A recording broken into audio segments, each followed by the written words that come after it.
badness is good stuff.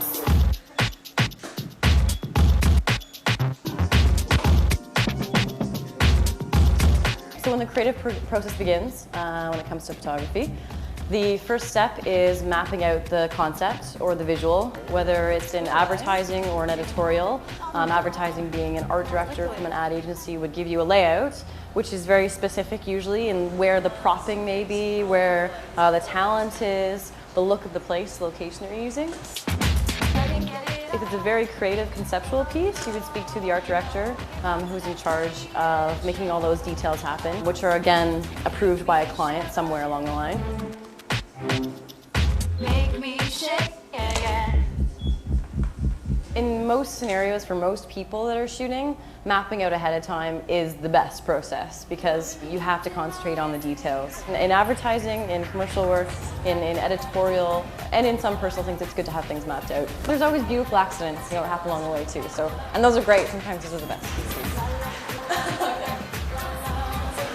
So once the treatment's kind of set out and you know exactly what you're shooting, then you have to find the location you're shooting in. You need to figure out your lighting, whether you're shooting outside or you're shooting inside. You need to bring in light and power, or do you need to just go outside and scout where the light's going to be, what time you're shooting, where the sun is. Are you shooting through windows? Is there a building in your way? All that kind of stuff. And then it's a matter of, if it's, let's say, an advertising shoot, there's a lot of propping involved, so then you have to get a wardrobe stylist and a prop stylist, and they, figure out what details you need to place in the photo. And then there's the talent.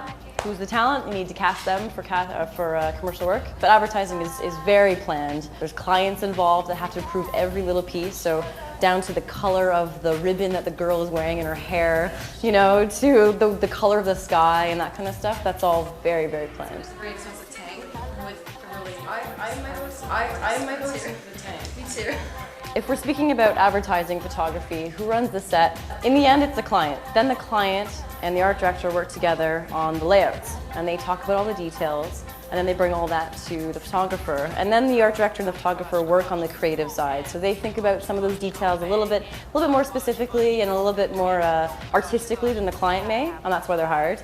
And then they go back to the client and make their suggestions on what they've come up with, and then they go and do the shoot. So on the shoot day, essentially, the art director comes first, just to make sure that all the details are looking good, and then the client will come on set and just approve things as they happen. But there's also a producer, and the producer basically is the one who gets all those details, like location, talent, wardrobe stylist, makeup artist, all that kind of stuff, and all the crew together. And they're the ones that kind of make sure the schedule is going well, and making sure that the client's seeing what the art director is doing, what the art director is talking to the photographer. But the client is always the one in charge. Goodness is bad stuff.